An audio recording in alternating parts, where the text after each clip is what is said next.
By way of introduction, one commentator that I've been looking at as I prepare to lead worship, and others have amongst the preachers here at Vic, described the book of Revelation as the most remarkable text you will ever read. And he went on to say, actually, that includes all of literature. But the commentator concerned said outside of the Christian scriptures, and I might even say within them, there is really nothing in all of human literature to compare with it.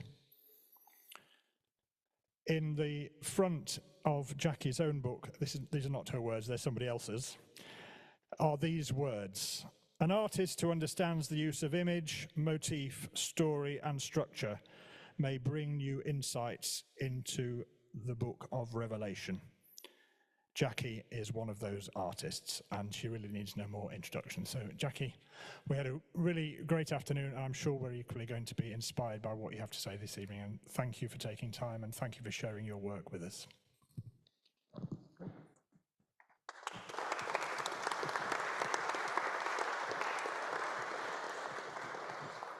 I was a little concerned of going on till 10:30, but I won't keep you that long, it's okay. Okay, my name's Jacqui, and yeah, I put together this work. A bit difficult to call myself an artist because it does sound a bit, what would be the word for it? Thank you, pretentious, yeah, and yeah, it does to me. But I'm happy to do the work I do. I like doing it. I have a little, well, quite a large studio in Devon, near Exeter, and I sit in there solitary all by myself doing my work and enjoy the silence, even though really I'm an extrovert. So there you go. And I enjoy writing as well. I'll try and just cover loads of different areas, and as I go along, I'll just ask if there's any questions, so just be there ready to interrupt me, and I will try my best to do the answers. Less theology questions would be good, okay, because I don't know a lot of the theology. In fact, I've not seen this work up for about 8 years, so last time it was in Lille Cathedral in France, in the Catholic Cathedral there, which was lovely. But I didn't go over, and so it's a bit of a mystery to me, these panels, so bear with me as I go through. Okay, a little of my background. My background is in theatre, really, because I did my first degree as a mature student in drama, and I went to teach drama and theatre studies at a school near West Wimbledon. But you can see the connections, can you?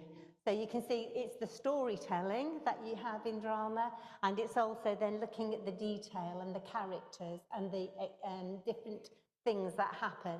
So the connection for me is definitely the dramatic. Okay, then on the 1st of January 2003, I was busy working at the Lantern Arts Centre in West Wimbledon and organising children's theatre clubs, adult clubs, cafe studios, church studios, really busy. And my husband, Rob, said to me, come on, you need a New Year's resolution. I said, pardon? I've got enough. I'm busy. I don't need any New Year's resolutions. He had a massive long list. I said, no, I don't need any. But he insisted. So on the 1st of January 2003, I said, okay, a little textile course. That's what I'll do. That'll be my New Year's resolution. I wouldn't have done anything about it. He organised a embroidery class for me on a Monday in Regent's Park. So off I went. Monday was my day off, so I started this little embroidery group. I did one session, and I loved it. I really enjoyed it. And then at the end of the session, the leader said, well, we won't be continuing with this. This is just, it's not feasible. We can't do it anymore. But she'd already hooked me. And then there was only one option, and that was a long-distance degree. So not only was I then working full-time, looking after 2 children, but I did a long-distance degree at the same time. Madness. But I enjoyed it. I really loved the textiles. I loved the whole experimenting. And really, being an artist is just about playing. That's what it's about. It's just about taking your materials, whether they're clay or words or pages or textiles or paints, and just playing and seeing what you can do with them. And that's what the degree gave me the opportunity to do, just to play and just to have fun. I think we often feel, don't we, when we get to be adults, that playtime's over. But actually, it should never be. I think in our relationships and in all that we do, it's good to be creative and to try and keep things alive and just to enjoy life, because life is quite complex and difficult at times. So enjoying and playing should be part of it, I think. In 2007, my husband, Rob, then was diagnosed with cancer. I'd given up working at the Lantern Arts Centre, which was good. He died 5 months after, and I then moved to Devon, which was good thing to do. I wrote the book Good Grief, just to try and sort out some of the agony that was in my life, and that book's at the back. And just had a time of reflection, trying to work out what to do. I thought, you know, I've got a very working class background, so I thought, I know what I'll do. I'll do a PhD. Because my dad was a bricklayer and my mum worked in the clubs, you know, so I thought, oh, you know. So I tried the PhD, but it was all just too much for me. And they wanted my art to go in very abstract ways.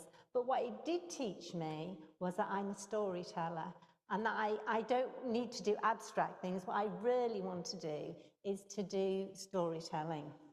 Then in 2012, I went to Vence in France, yeah, and saw, I don't know if anybody's seen it, the Chagall exhibition. There's some yeses here. Chagall, a Russian artist, Jewish Russian artist, does massive work, paintings on the Hebrew Bible, and they're absolutely wonderful, and I was transfixed. One of the interesting things I found was that in nearly every one there was a crucifix, very tiny, in some position on these very big paintings, and he would have used it as a symbol of suffering, extreme suffering, that for him this encapsulated all that was going on in his own country of Russia in the war and all the devastation there. So I saw these big pieces and I stood in front of them and I thought, I'd like to do big pieces of work. I want to work on this scale. And because I've always loved the book of Revelation, I decided, yes, I will go back, stop the PhD course, and actually work on the book of Revelation. Why Revelation? Because it's a picture book and it's a vision.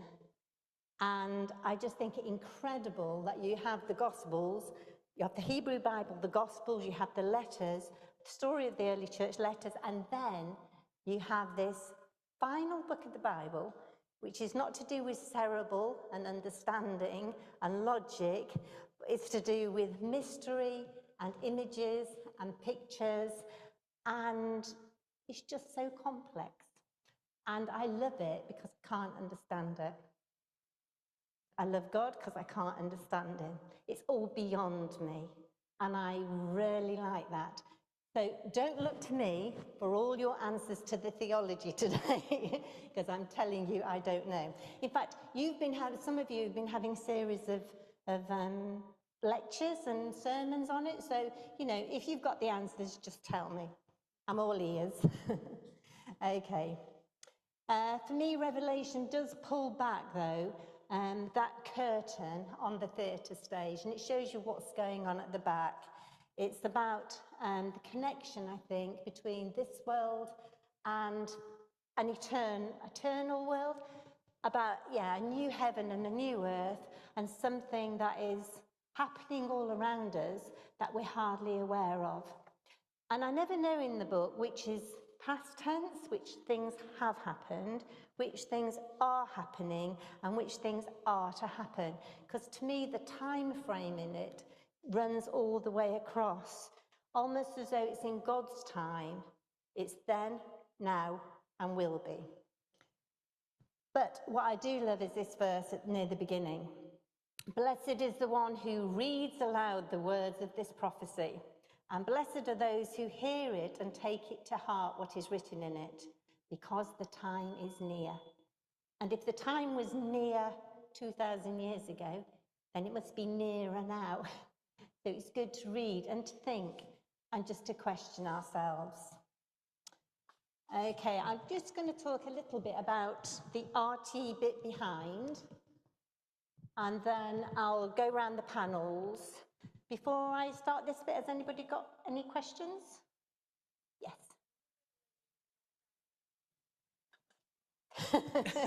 Why Revelation and not Daniel? Well, Daniel will be equally perplexing. I think as it's worked out, it's been good, because I ended off with Revelation because I not understood Revelation. I had read Revelation more than Daniel. Okay, and there are connections, aren't there? But I like the fact that Revelation ends with all is good. And then for my second exhibition, I've gone right back to the beginning of the Bible and done the first few chapters in Genesis where all was good. So you've got the beginning, all is good, the end, all is good, and I'm currently working on threads through the cross when all is not good or all is made good, and our lives where everything is not all good. So I'm really glad I did Revelation and that, because I think the three connect. So you've got the good, and the middle bit that connects the two in the cross, she says, with her arms there. Okay, I start all my panels on linen or cotton sheets. And you'll notice this one's got a seam on it because I presume the loom it was made on wasn't wide enough, because it'll be quite old, this one. I love the texture of it. And I use them if they've got stains on them, if they've got cuts in them, if they've got mending in them. And I use old used sheets because I like the idea of you make something from nothing, or you transform something, or we're made new, or the world is made new. Okay, so I like the idea of transformation.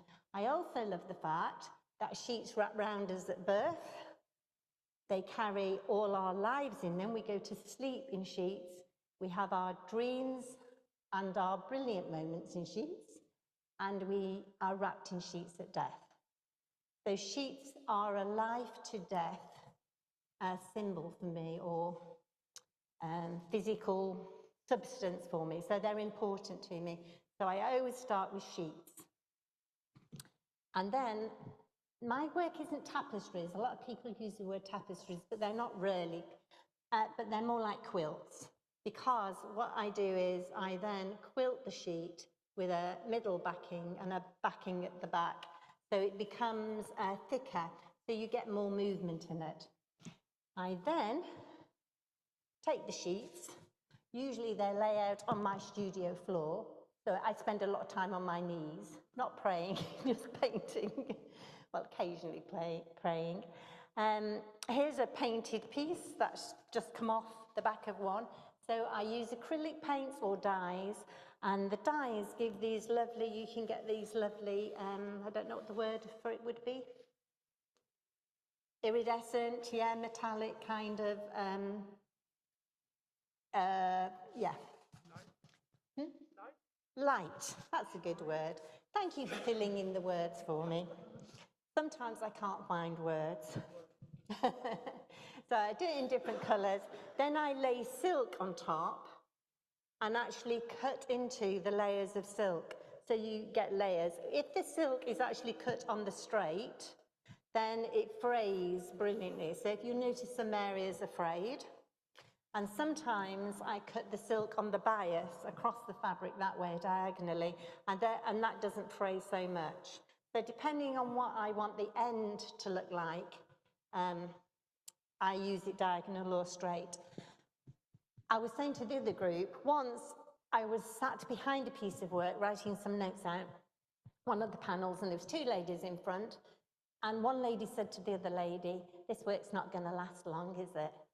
And I listened in, and she said, "Look, it's fraying already." So I didn't know whether just to pop out and say, it's supposed to be fraying.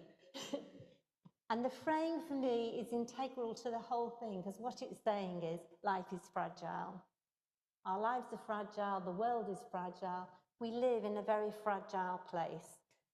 And it's okay if things get worn, if our bodies get worn, and we get worn, and we get tired, and yeah, the fragility is okay. So that's why I use silks, because they're a lovely natural substance like the linen, and they also show the fragility of life. Any other questions? Oh, do you know? It's a very good question because I do get emails off different people. The question was, where do I source my silk? That was the question. And yeah, if you've got any questions, these two wonderful people are there with roving mics and I'll bring them to you. It's a difficult one, ethically, yeah, it is. Whatever fabrics are used, whatever materials are used, it is something that needs to be considered. I must admit, when I started the work, I didn't think about it greatly. And if I were starting again, I'd think about it more. Yeah. Can I leave it like that? Yeah. Do you dye the fabrics, or do you get them in different colors? Yeah, I So get you them in must have different colours. millions of pieces of fabric. Yeah, I probably don't have millions, but I have quite a few. To begin with, I used to buy, when I started this one, some of this silk will be silk garments that I've picked up in charity shops and chopped up. So some of it will be that.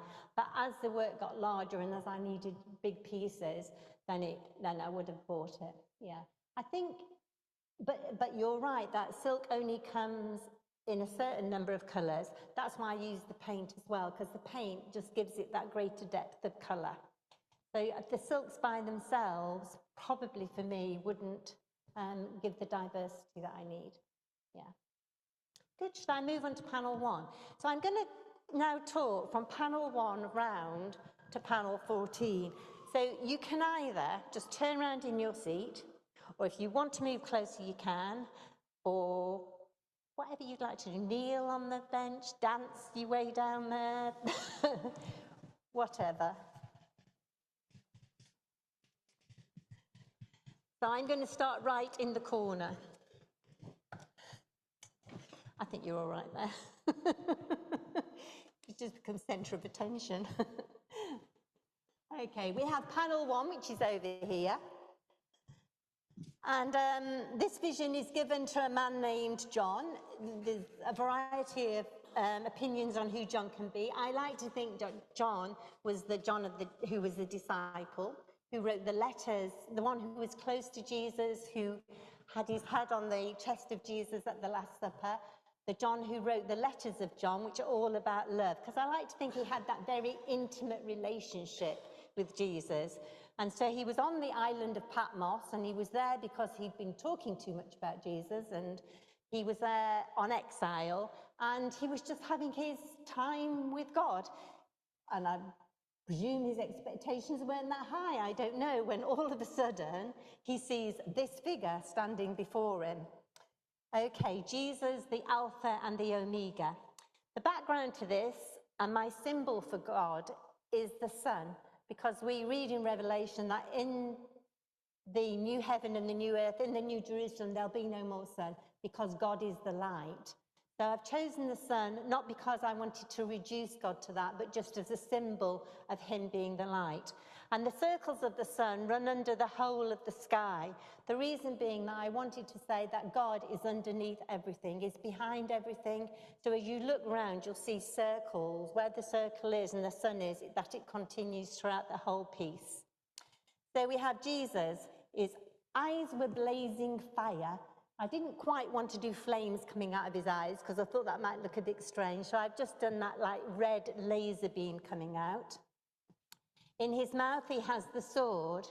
So Revelation is a lot about judgment, but I don't think Jesus is coming to slay us with the sword. The sword comes out of his mouth, and it's his words. Jesus is the way, the truth, the life. His words are true. His judgments are true. And he speaks with all knowledge and all understanding. And he speaks with love. His hope is that each of us will actually listen to the truth and turn our lives around. And that's evidenced by the candles, which represent the 7 churches that were around that area. And as you will know, 7 is the number of perfection. So it's not necessarily 7 churches, but it's the whole of the church. And he admonishes them. He doesn't say, oh, what you're doing is okay, you could just try a bit better. He tells the churches where they're going wrong. You're doing this wrong. You're doing this wrong. He says to the church in Laodicea, you think you are rich, but you are poor. I want to spew you out of my mouth, vomit you. You are lukewarm. The Holy Spirit is speaking. Listen. And I think that's what God wants to say to all the churches and to us. Not judgment, not words that are harsh to condemn us and put us down, but words to encourage us and lift us up to live Holy Spirit-filled lives. We had the candles there too, and the stars there too, and they represent the 7 churches, 7 angels who look after the churches, and they're in the hand of Jesus. Jesus sends the angels as messengers. I've put on the hand and the feet little marks of red to show the marks of the cross that Jesus carries with him into eternity, those marks. He has keys in his hand. They're the keys to death and Hades. There's no longer need to fear death or hell because Jesus has the keys to them. To the people in Laodicea, he says, those whom I love, I rebuke and discipline. So be earnest and repent. Here I am. I stand at the door and knock. If anyone hears my voice and opens the door, I will come in and eat with that person, and they with me. What a promise. Jesus will come in and be with us as individuals and as churches if we choose to invite him. Any questions on panel 1? Cool, none at all. Should I just move on? Okay. So John was on the earth in that first one, and Jesus came down to him. I don't know whether he saw it as a vision in his head. I don't know if the person of Jesus is there. I don't understand all of that, and I don't know. But the underlying truths are the important thing. So here we have panel 2, and this time John is taken up into heaven, up into the throne room. And here we have the throne room of God. I like the idea that at the cross, the boundary between earth and heaven was gone. The curtain, as Jesus died, was torn in two from top to bottom, miraculously, and heaven and earth have become one. And we pray, don't we, or we're asked to pray in the Lord's Prayer, thy kingdom come. The idea is that the two should be united, that we should have a new heaven and a new earth, and everything is one, as it was always intended to be. One earth, one people, one God, one everything. So here we have the throne room of God. Again, we've got the symbol for God in the middle, which is the sun, and the reflection on the sea of glass. And around it, we have a rainbow. Has anybody seen a rainbow that goes all the way around? I was really privileged. I went to Peru and was up a mountain looking down and saw a complete circular rainbow. How amazing is that? So wonderful that there is such a thing, that the rainbow can go round and round. And the treasure isn't then at the end of the rainbow, but the treasure is in the middle of the rainbow, and the treasure is relationship with Father God. So there's the treasure. Around the edge, we have these four creatures. One is a wild animal, that's the lion. I might need help here. We have the ox, which is the domestic animal. We have the bird, the eagle, and we have the human. And they stand, I was told this afternoon, for Matthew, Mark, Luke, and John. But I think that was a later addition, wasn't it, with the early church? Okay. For me, the amazing thing is that they have 6 wings, so they can go in every direction. How wonderful would that be? I'd even like 2 wings. But the idea of flying and going in any direction is wonderful. And the fact they've got eyes all over. They see everything. They know everything that's going on. And I like the fact that they see everything, know everything. And what do they choose to do? They choose to worship. Holy, holy, holy. That's what they choose. When we know everything, when we see everything, I think that's what we'll do. Holy, holy, holy, holy God, holy Jesus, Holy Spirit. Amen. We have underneath the 24 elders, they've left their thrones because I think they know their place. They've been given thrones, but they know their place is prostrate on the floor before God, their crowns off their heads. So those things that are flying in the air and look a bit like frisbees, they are the crowns that they're laying down before the King of Kings. So there's no, everybody knows who they are and their place. And it's full of worship. Again, they're worshipping. Any questions on that panel? Or in anything generally? Should I just move on? I keep going? Okay, we're getting a bit more into realms where I'm uneasy now, just so you know. We get into judgments and things, which I find, quite difficult. I wanted to try and capture every single image in Revelation. So to make that possible, I think I started off with about 30 ideas, too many. So I had to reduce it because no cathedral even would want 30 stands, would they, in their cathedral. So what I did is make some like episodic, or to me they're like comic books. So you follow through images. And they might not always be in the right order, but I think I've captured nearly every image that's in Revelation. Okay, we have the scroll at the top with the 7 seals, and John weeps because there's nobody there who can open those seals. There's nobody worthy. And the only person who's worthy is Jesus. Jesus, who was completely man and completely God at the same time, who understands all things from our perspective and from God's perspective. And there is the Lamb. He hears the roar of a lion, if I've got it right, and he sees the Lamb. And there's the lion in the background, the Lion of Judah, but he sees the Lamb, and this image is quite central in Revelation. So the importance of Jesus crucified, the innocent sacrifice of the Lamb, is central in this book. That's who Jesus is, that's where he is. And there he is in the centre, and we've got like the blood from the cut throat. There's a lot of leather used on this as well. I forgot to say that earlier. So there is a lot of leather, which is traditional in, and I can't say the word, I can't say work. Thank you. I won't even try. Thank you. And there you've got, on the far right at the top, you've got the altar, the place of God's presence. And under the altar are the martyrs. And they're crying out. And what are they crying out for? Judgment or justice. They know things aren't right, and they want judgment. It's a really difficult word, isn't it? And a difficult concept. I don't like the idea of being judged or of others being judged, but it is so much in this book about judgment. But they've got a right to call out for judgment, haven't they? And we know situations in our lives and in the world where judgment is necessary, because otherwise, if we make no judgment, things, you ask, could they get worse than they are? But they could, couldn't they? Judgments do need to be made. And Jesus makes the correct judgments.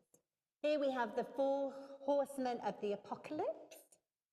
I don't know a lot about them. And I think I put hands on here stretching out because that's almost like death, or hands stretching out.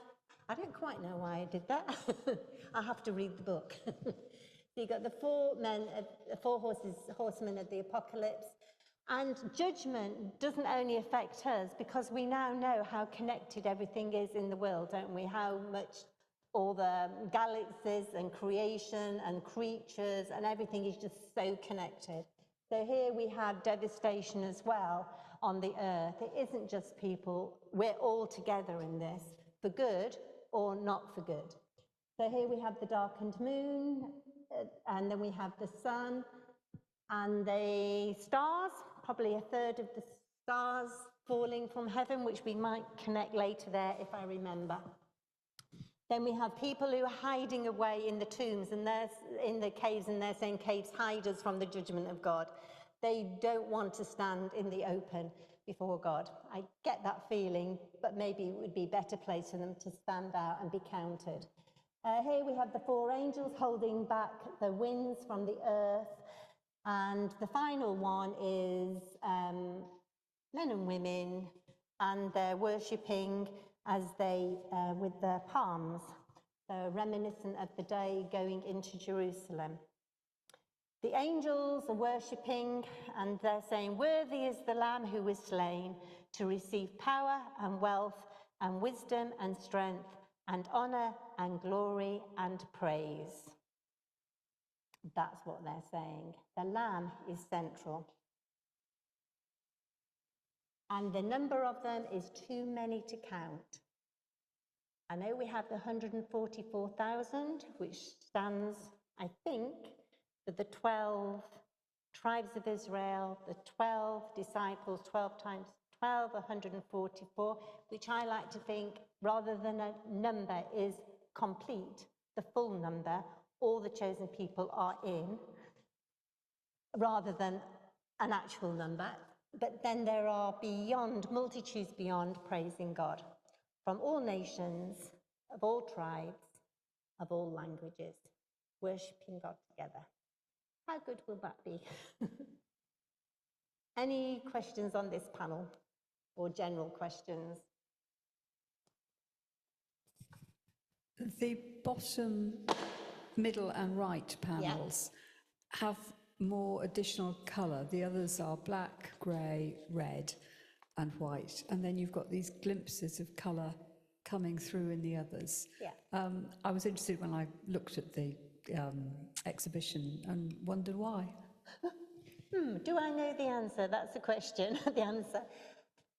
Partly I use the predominantly greys, black and white and red, just to give the eyes a rest, because I just thought it's too much. And if all those were very multicoloured, I think as a whole it would just be too overwhelming. So that's the reason I went into more monochrome. And I like the idea of red running through things anyway, because I like the idea of blood running through everything with the figure of Christ, person of Christ. But why I put in extra colours there and there, I don't know. Yeah.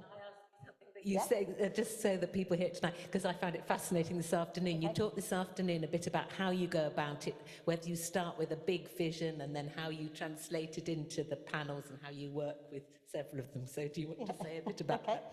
I start with drawings, so I start with ideas. I always have too many ideas.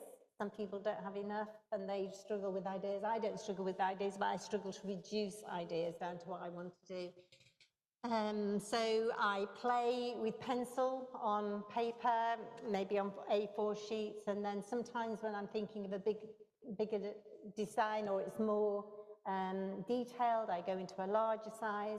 When I do a very large piece, so like the piece over there that is all in one of the woman who's pregnant, Andrew, my husband, will be very kindly scan it in on the computer and bring it out to size, which is very kind of him. And then I do a tissue paper design from that and then lay the tissue paper on top of the piece of work, on top of the sheet, painted sheet and background, and then work sections of that. Yeah. Yes. Okay, yeah. The question was, do I use a machine? The leather is hand-stitched on, and that's done by this wonderful lady who works in my studio with me called Annie, and she likes taking tissue paper off things, which is wonderful. When I make mistakes, she's very good at unpicking and pulling off whole sections, because I sometimes need to redo whole sections, and she does the hand-stitching. So, yeah, that's very good. In fact, I think we were so late on that last one, and I left the first panel till the end because it was figure, and I was too frightened to do a figure. And we were so late, it was due to go somewhere the next day, and there was quite a few of us in the studio, maybe 6 of us, actually stitching on those last bits of candles and things because we were so last minute. But I try not to be so last minute anymore. But back to the question, and I've lost it. Thank you. I went to Birmingham and I thought I'd be doing Revelation in all small pieces on an ordinary machine. And I went to Birmingham they have a quilting fair there. See, here's a lady who knows all about it. If you want to know anything about machines, it's that lady over there. Okay, and there's a machine called a Sweet 16 free motion machine. And it's very similar. It's just a sewing machine, but it's got an arm like that, so you can actually put in a whole sheet. And I have tables by the side of me, and the sheets go round, and all the machine does is literally the needle does that. That's all that happens. So there's no foot that takes the fabric, the needle just does that. And so you actually physically move the fabric around to get the patterns of the stitching, if that makes sense. To me, it feels like drawing, just the same. See, somebody else who does a free motion machine, it's like drawing on the fabric, but you're doing it with a stitched line. So that's what I use. I left the exhibition, I don't know how much it was it about £7,000 or something for this machine? I left the exhibition having bought one. I don't normally do that. Okay. Okay, panel 4, called Pregnant Pause. I wonder why in this book, where time is so fluid, that suddenly it says there was silence in the heavens for half an hour. But as we don't know what a day was in God's terms, like in creation, I don't suppose we know what half an hour was, but I find it quite intriguing that specific time that there was peace or silence. And I like the idea that everybody just went, whew, after all of that, whew, we'll just think. Different images on here. We have the eagle crying out, woe, woe, woe. We have the seventh seal about to be opened. And we have the prayers. This censer here has the prayers of the people, and they go up to the altar of God. And then the angels turn over the coals in that bowl that you can see at the bottom, and the coals go down onto the earth. And coals maybe are a symbol of judgment. So our prayers go up and are turned into some form of judgment and come back down. Our prayers are important. It's really crucial that we pray for those that we know, and we pray for situations. They count. They go up to the throne room of God, to the altar, and they're transformed into judgments. And judgments aren't all negative, as we've said. Judgments for people to have the opportunity to say, yes, Jesus. So there's our prayers. As the seals open, you get the 7 trumpets being blown. 7 all the time, because 7 stands for perfection. So the perfect judgment is happening, not just an arbitrary judgment, but a judgment that understands all time and all people and all things. And as a result of these judgments, different things happen. Creation shudders, and different things happen in the waters and on the land and in the sky. And then you get this 5th trumpet and this strange scene, the star, which comes up in different places in the Hebrew Bible. And you get this army of locusts with snakes' tails. And then the 6th trumpet, and you get these lions. And they're the ones with the snake tails, aren't they? They are. They're scorpion tails, I think. These are snake tails. And they're breathing fire, and it's all beyond me. If anybody wants to explain it, it's just beyond me. I don't understand, but then I don't understand, the devastation that's happening in the world in which we live. It is, tragic. Things are happening. Yeah. Right, should I move on? Yes, there's a question. So you said 7 trumpets. Yeah. There's 6. Yeah. Number 7. I don't understand why. There's a bit of a pause. You get another character, and then number 7 comes in. So this is panel number 5. And this is an angel that descends and comes to John. It's another breathing space almost. So before you get that final trumpet, you get this breathing space. A messenger of God, and his voice is like a lion, and God's voice in return is like thunder. I like the idea they're having this conversation, this ongoing conversation in lions, roars and thunders.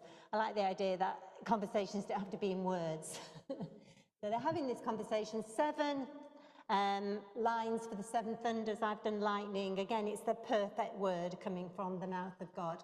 I've done another rainbow behind, just to keep that idea that there's always hope in everything, and this angel's bringing hope. It's wrapped in a cloud, it's got wings, its hair is like the sun, its legs are fire, so it's got flames on, and it stands on the sea and the land. So it's a messenger, not just for the earth, but the whole of the land. Sea and land, and in the angel's hand is a scroll. So like the prophet Ezekiel with his scroll that he had that was bittersweet, this one is too. And John is told that the scroll is for him. And we read, "So I went to the angel and I asked him to give me the little scroll. He said to me, 'Take it and eat. It will turn your stomach sour, but in your mouth it will be sweet as honey.' Judgment is bitter and sweet." There's no more delay, because now we're about to have that 7th trumpet on the next one. At the top, we've got the altar again. We've got the 7 lightning, because God's speaking there. That's a place of his presence. I don't really understand this passage, but it's about 2 witnesses that perform lots of miracles and do lots of healings and do miraculous things. In the end, they're defeated by the dragon.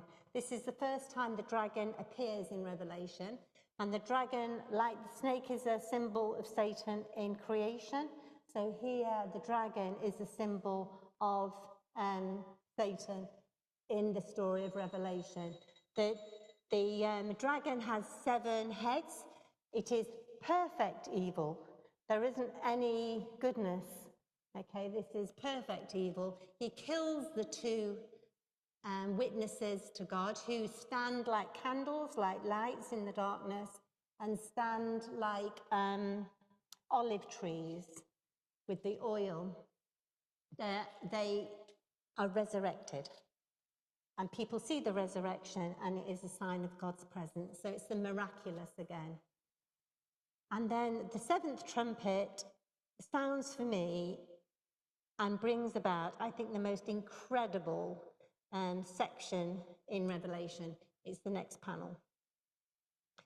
Because for me, this is something that has happened, but maybe something that is also always in a timeless space.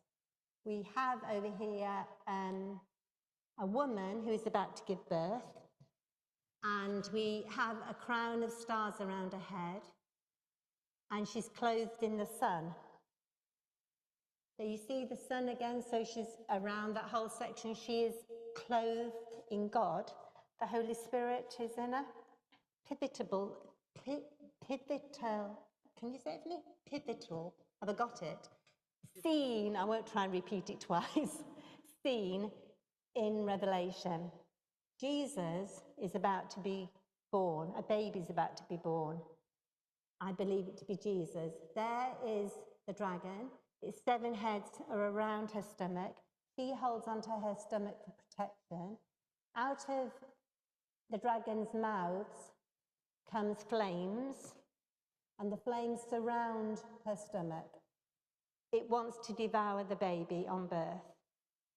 And then we get the story of Herod choosing to slaughter the innocents in the hope of slaughtering Jesus. You get that connection again. And there's a dragon with its beautiful wings, looking very beautiful, has crowns on its head, but its intent is evil. And it brings down, going back to the stars, 1/3 of the stars. And as we were looking at the first panel, stars represent angels, it could be, if you connect it with the Isaiah passage, that Satan is falling from heaven because he's said to God, I can do better than you. He's tried to usurp God in his authority in heaven, and as a result has been sent down to the earth when in the Garden of Eden he appears as a snake. The next panel, I've repeated in a small image at the top. Repeated the image again, can you see, from that panel to the next panel. But on the right of there is the angel, is it Michael? I need help. Yes, Angel Michael, and he's got his sword, and the dragon is falling down to the earth. And again, that has resonances with the passage in Isaiah. So he's being sent to earth because he thought he could be in charge in the heavens, and he can't be. He's sent to earth. He has been defeated, and the woman, who could now be symbolic of the church, tries to escape. So here we have her escaping into the desert, away from the dragon. And again, though, I've kept the circle going because I want to say that God is in it all. It's not going to end bad. God is in it. The dragon vomits out waters to try and drown her. So that's the image below with the blue underneath the grey. But she is given the wings of an eagle, and she's able to fly above it to safety. So she's able to stay safe. Right at the top, the image in the middle, and you just about see the baby on the throne. And it says that the baby is kept safe in heaven. So Jesus is kept safe in heaven. And there's a verse, and I don't know where it is in the Bible, that says we too are kept safe in heaven. Who we really are isn't at risk, because who we truly are, maybe we don't even know what that is kept safe in heaven. Okay. It says here, the great dragon was hurled down, that ancient serpent called the devil, or Satan, who leads the world astray. He was hurled to the earth, and his angels with him, enraged at the woman, and went off to wage war against the rest of her offspring, those who keep God's commands and hold fast their testimony about Jesus. So the church is being pursued. We are being pursued. There is a spiritual dimension to our life, the good and the not good, and we live in a battle. But be assured, we are kept safe in heaven. Jesus is kept safe in heaven. At the bottom, we see that the seven-headed dragon has two allies.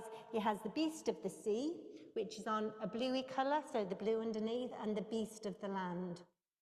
And these two are his unholy allies, and if you want, they are an unholy trinity. So as we have Father, Jesus, Holy Spirit, so we now have the opposite. We have an unholy trinity.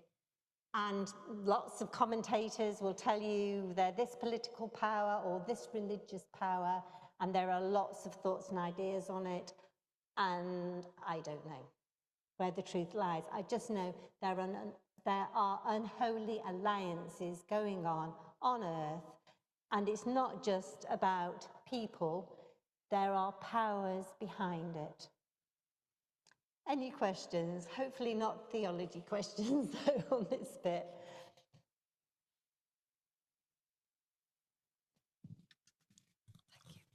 Just wondering how long it takes you to make one of these panels. And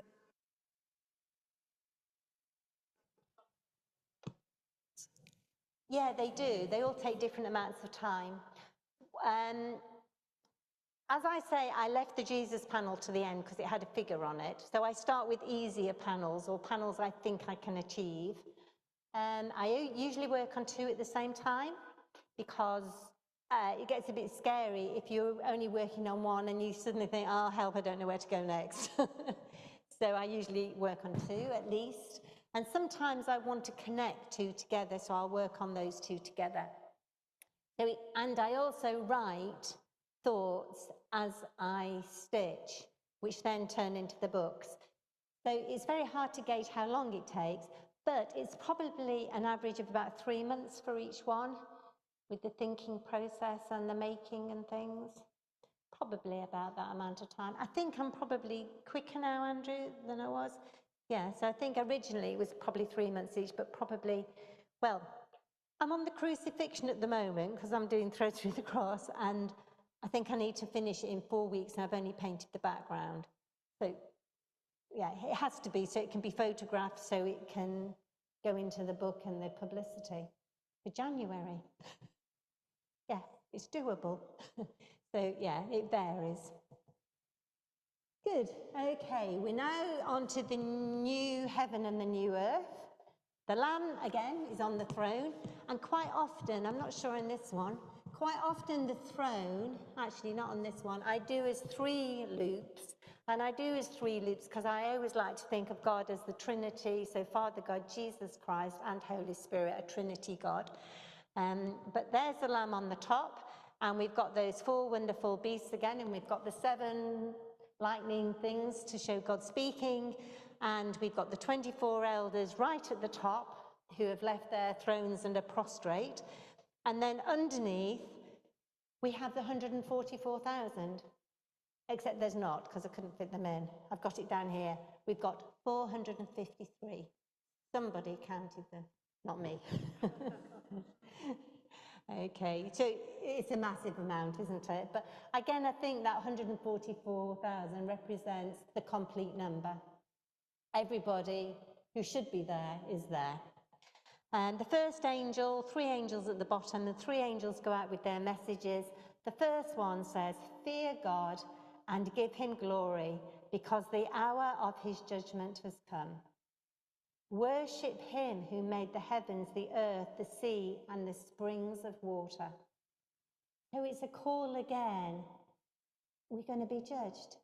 Turn to God. Follow God. Second angel is calling doom on Babylon. That Babylon stands for all corrupt governments, which would mean freedom for the captives. And the third angel gives a personal challenge. If you worship the beast, there will be judgment. Okay, do I move on to the next panel? Okay, this is panel 10. Are we doing all right for time? Yep. Okay, panel 10. This one's called Armageddon. Frightening words, aren't they, really?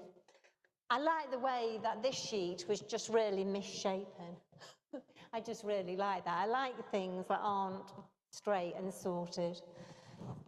So, yeah, I wonder whose bed that sheet was on originally and where that came from. It's just interesting to know the history of something. We have on the top left, we have Jesus, and again, the sword in his mouth. His words are words of judgment, but they're words of love and truth. And he's got his sickle in his hand, and he's ready to bring in harvest. So he's ready to finish things finally. Bunches of grapes are very big, aren't they? They're much bigger than the angels who are going out with their messages. On the other side, we have all the different people in heaven, and they're playing harps and worshipping again. Lots of worship in the book of Revelation. Just makes me wonder how central worship is to my life and how it should be so central, because, yeah, we're made to be worshippers of God. And I hope there's more instruments than just harps. I'm not very musical, I wish I was. I'm hoping there's going to be lessons in heaven, and I can just sign up for a lesson. I hope I can sing in heaven, because I'm not a very good singer. It'd be nice to, and dance. Okay, they're my dreams. I don't know what your dreams are. The temple is open. In the middle, you see it's an open temple, and I've done loads of swirly lines out of it. And just reading from the prophet Isaiah, he wrote, long before Revelation, "In the year that King Uzziah, and I can't pronounce it, died, I saw the Lord high and exalted, seated on a throne, and the train of his robe filled the temple. Above him were the seraphim, each with 6 wings. With 2 wings they covered their faces, with 2 they covered their feet, and with 2 they were flying. And they were calling to one another, Holy, holy, holy is the Lord Almighty. The whole earth is full of his glory. And at the sound of their voices, the doorposts and the threshold shook, and the temple was filled with smoke. And I like to think the temple was filled with the Holy Spirit. And the 7 angels at the bottom bring the judgment, continue to bring judgment on the earth. And they bring plagues which are reminiscent of the plagues on Egypt. And I think the plagues were sent in hope that Pharaoh and the people would turn around and say, let's let the people of Israel go and worship God. And maybe even let us go and worship God as well. But we know that Pharaoh didn't.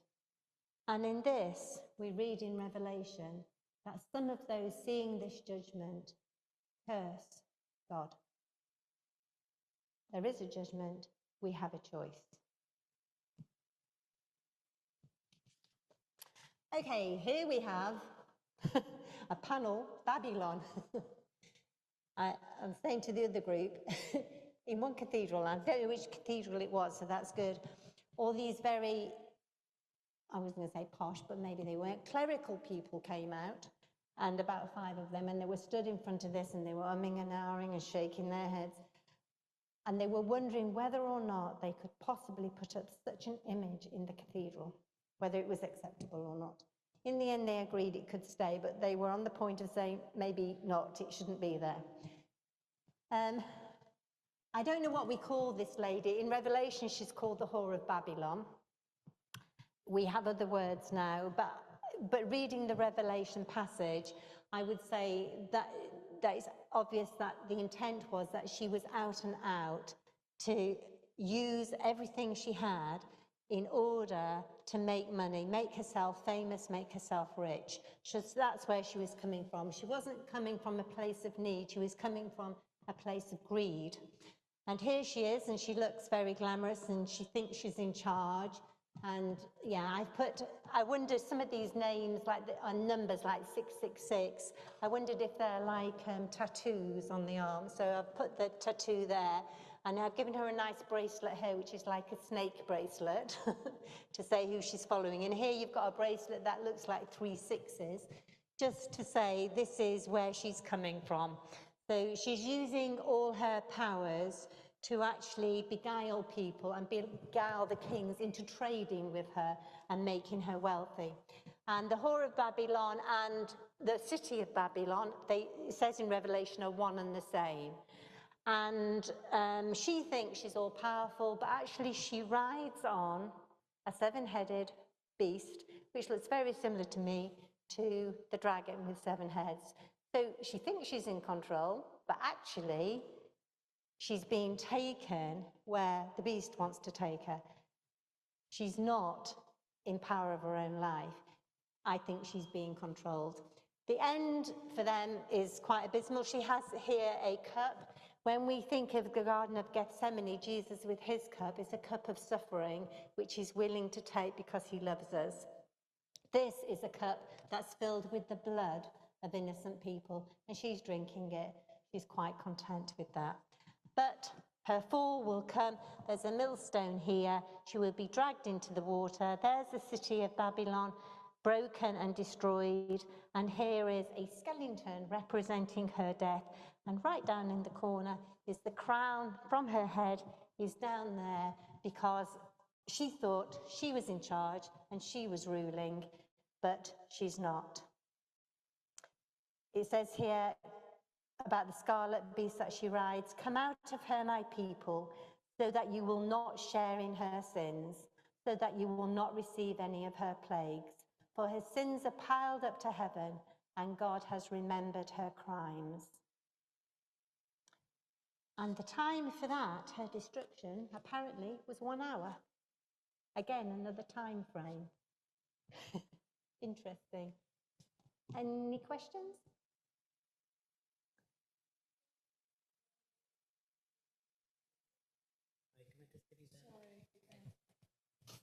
Sorry, is this composition and structure of that different from your other ones because of the way the edging looks different, or is it? No, I think this is probably just frayed less or frayed differently, I think. Actually, it has got pieces of the silk standing out, so it is slightly different. Yeah, I didn't recognise that. But yes, you're right. It's slightly different. Not intentionally, because I wasn't even aware of it. No, again, it is strips of silk placed across, and you can see in between the colour of the dyes. Yeah. I'm touching it. There are signs up that say not to touch. I don't mind you touching it as long as you haven't got an ice cream in your hand. Just so you know. In fact, in one place, a group of blind people went to see creation, and they really wanted to touch it all. So that was a really lovely thing for them to be able to do. So it was great. I don't have a problem. At one place, though, I did have a series of banners, and somebody took off one bead off every single panel, cut them off with scissors. That's not good. That's why we put the signs up, really, to say, don't touch. Okay, the very last judgment. Glad it's going to be one last judgment. We talk about Judgment Day. I wonder what Judgment Day means, going back to the days in Genesis. No idea. Okay, there are 2 battles going on. There are 2 judgments, and there are 2 feasts. There's a battle for truth, represented by the sword coming out of the mouth of Jesus, and there's a battle against the city of Jerusalem. Interesting. There are 2 judgments. There's the followers of Babylon, and there's the followers of the bride of Christ. There are 2 feasts going on. There's the macabre feast of these birds who are feeding on the dead, and there's the feast of heaven, which for me, I did think about putting out this wonderful display of food and everything, but it was too complicated. So I've reduced it to the sacraments, to the wine and to the bread. I hope when we enter the New Jerusalem and the new heaven and the earth, there will be lots of lovely food to cook and to eat and then to enjoy. But I just thought that was symbolic of food that is important to us. We've got lots of thrones at the top. Some of us will be in positions of authority. I kind of hope I'm not one of them. But anybody who is in authority in heaven will be following the way of God, I'm sure. We have lots of scrolls. Everything about us will be opened up and known, which is a very hard concept. I feel guilty enough for all the things I get wrong anyway. So the thought of that is a bit frightening, but I think it's good. Everything will be in the open. We'll know all the wrongs that people did to us. We'll know all the wrongs we did to others. We'll know all the good things we did as well, which is positive, which will amaze us, I think. And we'll know that we're forgiven by Jesus for everything we got wrong. And nobody will have any secrets on us, and we won't have secrets on anybody else. Everything will be in the open, and everything will be okay as long as we've looked to Jesus. So I see judgment or justice as something that is a really positive thing that will happen. That is something good, not something to be fearful of.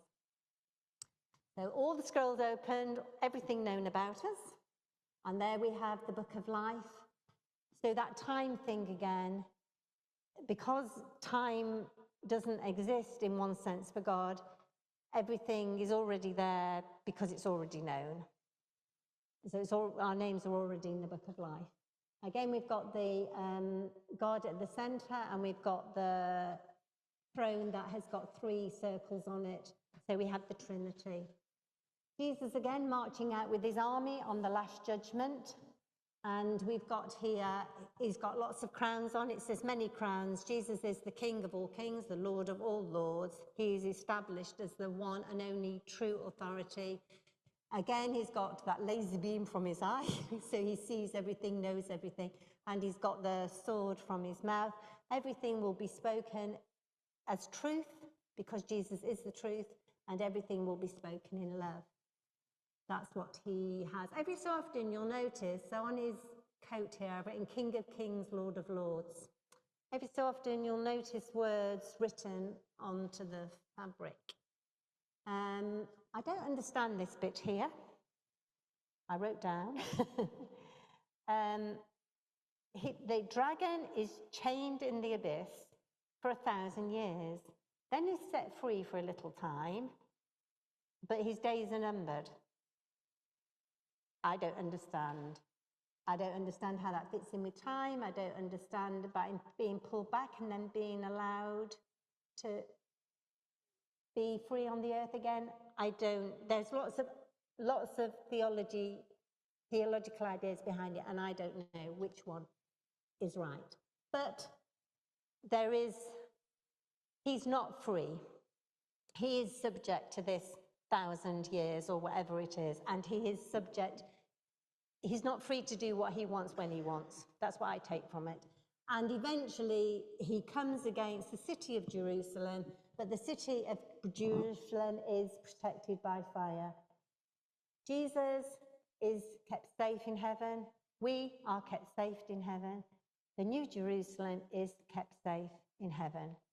There is a place or a time, or I don't understand how it works, where it is all kept safe and perfect and right. Okay. And here we have, people going down. And at the bottom, eventually, there is judgment for this 7-headed dragon and these 2 beasts. Finally, they are judged, and there they are in the lake of fire. Any questions on this one? Part of me is hoping there isn't. Or any general questions, so we get a breather from this theology as well. You like the details? Yeah. It's good to think about the revelation, all the details, but I don't know about you, but I can't fit it all together. Can anybody else, or do you find it a mystery? Yeah. I think it's a book a lot of us avoid, isn't it? Because it is so full of things that we can't understand. Yeah. But there are truths in it, so it's good. Okay, on to the penultimate one, and I think I'm just about on time, so that's good. These, to me, are really positive. I like the idea that although the Bible was mainly or predominantly or totally written by men, I'm not sure, I like the idea that the church is described as the bride of Christ. Because I like the idea that all men and women become the bride of Christ. Something I really like about that. I like, that whole sense that together we are one and we are the bride. Okay, can you see the parallels between the panel over there and this panel? Yeah? So we get the whore of Babylon, perfect evil, and we get the bride of Christ, perfectly good in Jesus. Perfectly good. And we get Babylon, the city of Babylon, and we get the city of the New Jerusalem. And the city has 12 gates. You can only see 6 on this because the others are on the other sides. And the 6 gates, or the 12 gates in total, stand for the 12 tribes of Israel. And the foundations are made from the 12 disciples. So again, this idea of completeness, and everything and everyone who should be there is there and makes up this city, this bride. We're all together. I like the idea that the foundations are all made from precious stones, and I did try and find the right colours that fit in. That would presumably be emerald, wouldn't it? Stone emerald. I did try and get the right colours, but I can't remember what the foundations were made from. I like the gloriousness of it. Again, you've got the sun at the top, so you've got the symbol of God in it. And again, the symbol, the circular, goes all the way around underneath the New Jerusalem. I don't know what form angels can come in. Usually if humans are seeing them, they're in human forms. I just did some whizzy angels here because I just thought, a few whizzy angels are fine. So whizzy angels round the doors, and you can just peek through the doors and see some of the city. So that just for me is a very triumphant one. God, who's seated on the throne, said, I am making all things new. Look, God's dwelling place is now among the people, and he will dwell with them. They will be his people, and God himself will be with them and be their God. He will wipe every tear from their eyes. There will be no more death, or mourning, or crying, or pain, for the old order of things has passed away. How wonderful is that? That's the day I'm looking forward to. And the last panel. Here we have, so this is the city of Jerusalem, and here we have the city of Jerusalem in this area. To me, it correlates with the Genesis passage, so you get the Garden of Eden, and now you have the New Jerusalem. It's a contained space. So I believe there is a heaven and a new earth, and they will be one. But there is also a place, the New Jerusalem. Don't ask me, we might go on pilgrimages to the New Jerusalem. I don't know how it kind of works. No idea. But I like the idea that in this New Jerusalem, this special place, is like the Garden of Eden in that it has the tree of life. There's no longer the tree of the knowledge of good and evil. And if that tree were there, we would never choose that fruit anyway, because we know the results of that fruit, eating that fruit. But there's the tree of life, and we can pick it. 12 fruits is it season in and season out all year round. And there is a river. The river doesn't go in the 4 directions this time. The river flows from the throne, and again we have the Lamb of God, and it flows through the tree on either side, and it flows for me out here. And for me, again, the water is the Holy Spirit, so the river of life, the Holy Spirit. And at the bottom, there's lots of little people, if you see them. And I've done them in 3 different colours, so a darker brown, a mid-brown, and a palish colour, pale brown, to show all nations together, all people together. And they're being washed in the water, or they're being filled with the Spirit. And they are there at the bottom of the garment of the bride. They are the bride of Christ. They are becoming the bride of Christ. So there they are. She's not got any features because she isn't any individual. The bride of Christ is all of us. I like the idea that God doesn't throw things away. I don't know how those of you who do textiles are like me and keep every single scrap. There's some nods here. I can't throw things away. Maybe it's a generation we're born into, but I'm no good. So I keep all the little scraps, and I use them for small samplers, or I use them for cards, or I use them, it goes down. And I think that everything good is the same for God. I think he keeps everything. I think the new heaven and the new earth will be made from all the scraps, but they'll all be made into something new. Something wonderful will be made with the scraps. So I like the idea of everything becoming more, being more. And the New Jerusalem I see as becoming more. Adam and Eve out of the garden were to go out to make more. And I think here we see the more. So we see the Garden of Eden and the tree and the river, but we also see the city. And who makes cities? Men and women. And I like the idea that God's work, the Garden of Eden, and our work, cities, culture, all the things that are important to us in that way are brought together. So in the New Jerusalem, it's not just a country scene, but it's actually a garden city. And that's important to me. And all the kings of the earth will come and they'll bring their wealth into this city. All the things that we've done that have been good and creative and positive will be brought into the New Jerusalem.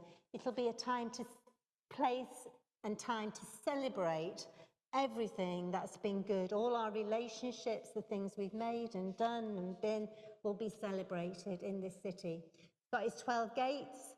They say there's like a pearl, each gate, a pearl gate, and they're open. And this city's kind of floating. Again, in Chagall's work, you see like a floating Jerusalem, and I kind of like that idea. And you get here, there was the angels again, but this time they've got some bodies. And again, underneath the whole thing, it's got that circular pattern, that the main thing is that God, the creator, is behind it all, in it all, makes sense of it all. And that to me is a very hopeful scene, and that's the place I'd like to end off. I'm going to stand here and just say thank you to everyone who's made this evening, and in fact all of today, and indeed all of the exhibition possible. Firstly, I think, can I just say a big thank you to all of the team here at Vic for all they've done to facilitate this evening, but actually all they've done to facilitate the exhibition over the past few weeks and the weeks which are to come, and we are really grateful to each and every one of you who's made it possible. Secondly, to all of you for coming or joining us online. And I can't really finish the evening without saying a big thank you to Jacqui. This afternoon, I just reflected on the fact that we study our theology, that the roots of that word are simply God and study, in essence. In the tradition of the church, we study theology in largely three ways. Firstly, by looking at our primary source, that of Scripture. Alongside that, we use our brain and apply our human reason to that. And down the millennia, we have used the tradition of the church, what other people have thought about God in their life, and using their brain and drawing on Scripture. A young Methodist called John Wesley, about 300 years ago, added to that little mix that of experience, that we should also bring our own personal experience as we explore what God is at work. Jacqui, you have really brought to us your own experience, your own gifts, but above all, your passions. I think you've told your work with some passion. But above all, you've told the story of Revelation, which is focused on Jesus, with the passion that you have for our Lord, and we are grateful to you for that. And once again, can we just say thank you to Jacqui in the normal way.